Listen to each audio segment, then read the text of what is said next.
going to be too high. See, I don't know what I'm doing right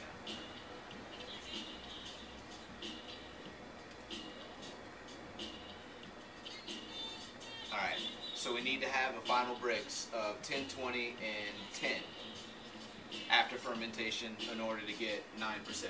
And it's kind of just playing around with this calculator that says find ABW, alcohol by weight or alcohol by volume. So as long as we hit 10 after fermentation and we have a gravity of 1020, we'll be at an alcohol by volume of 9%. I don't know if you can see that with that. But that's kind of what I want to be. Oh yeah, you can see it. How'd you come across Brewheads? They're cool.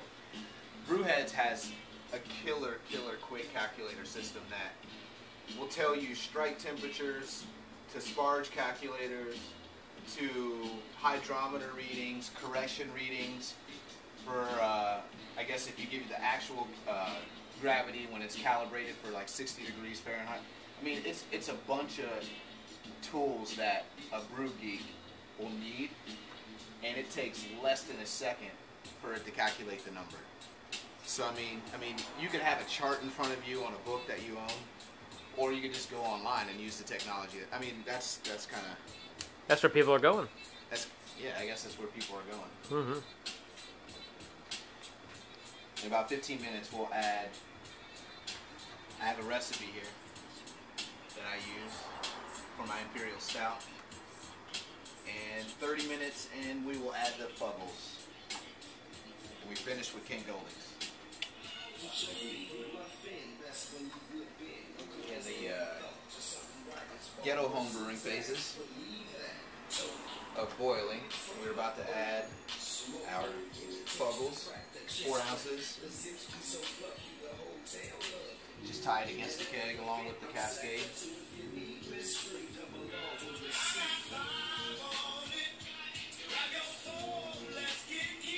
And I just move it through like that. One thing that we're going to do to cheat, to make sure we hit our gravity, and if we're plus or minus, we'll be good, is I like to supplement with extract. I don't brew with extract unless it's a high gravity beer. Then I add extract to my boil, or honey to your boil, to increase the gravity. You want to be careful with this because it will get very hard, very quick. So I give my boil a little stir, and then I just dump, and then keep stirring, and then that typically breaks up any chunks that I would have.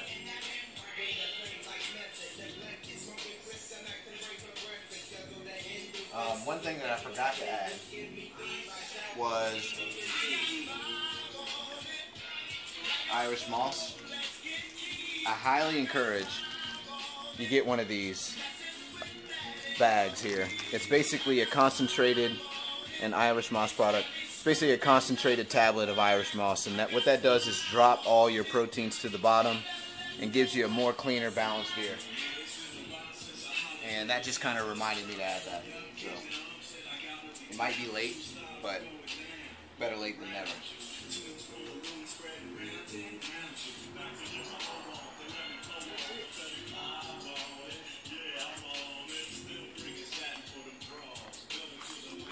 Have you ever tried this?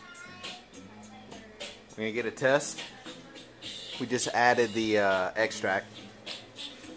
I can hold that. So we're gonna see.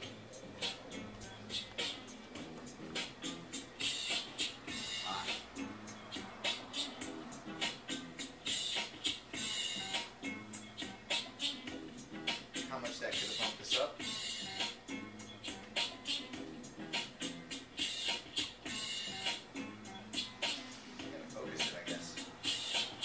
Man, I want that tool. I've only seen you use it twice now, and I gotta have me one of those. It's only bumped it up like to 16, 17. You can look. Tell me. Actually, you could look through this thing. It's pretty cool. All right. Hold on.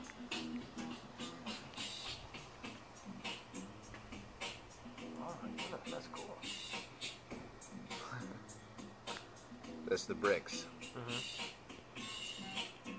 So you can see we're at like 16. So was it much of a nudge? Wasn't much of a nudge. No. All right, here we go. Add the King Goldings. Mm-hmm. I need another hot bag. Yeah.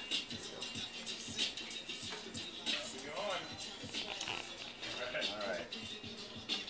So 15 minutes from the end of our boil, we're gonna add King Goldings.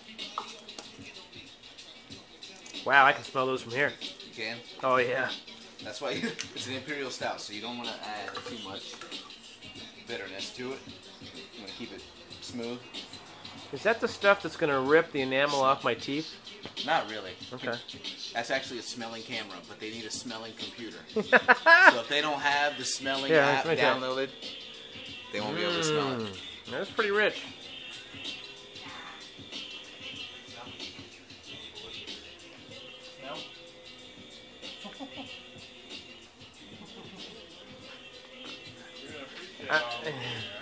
I don't know. I think I'll stick with my apple, Dad.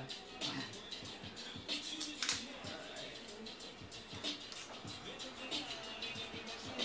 is how I do it.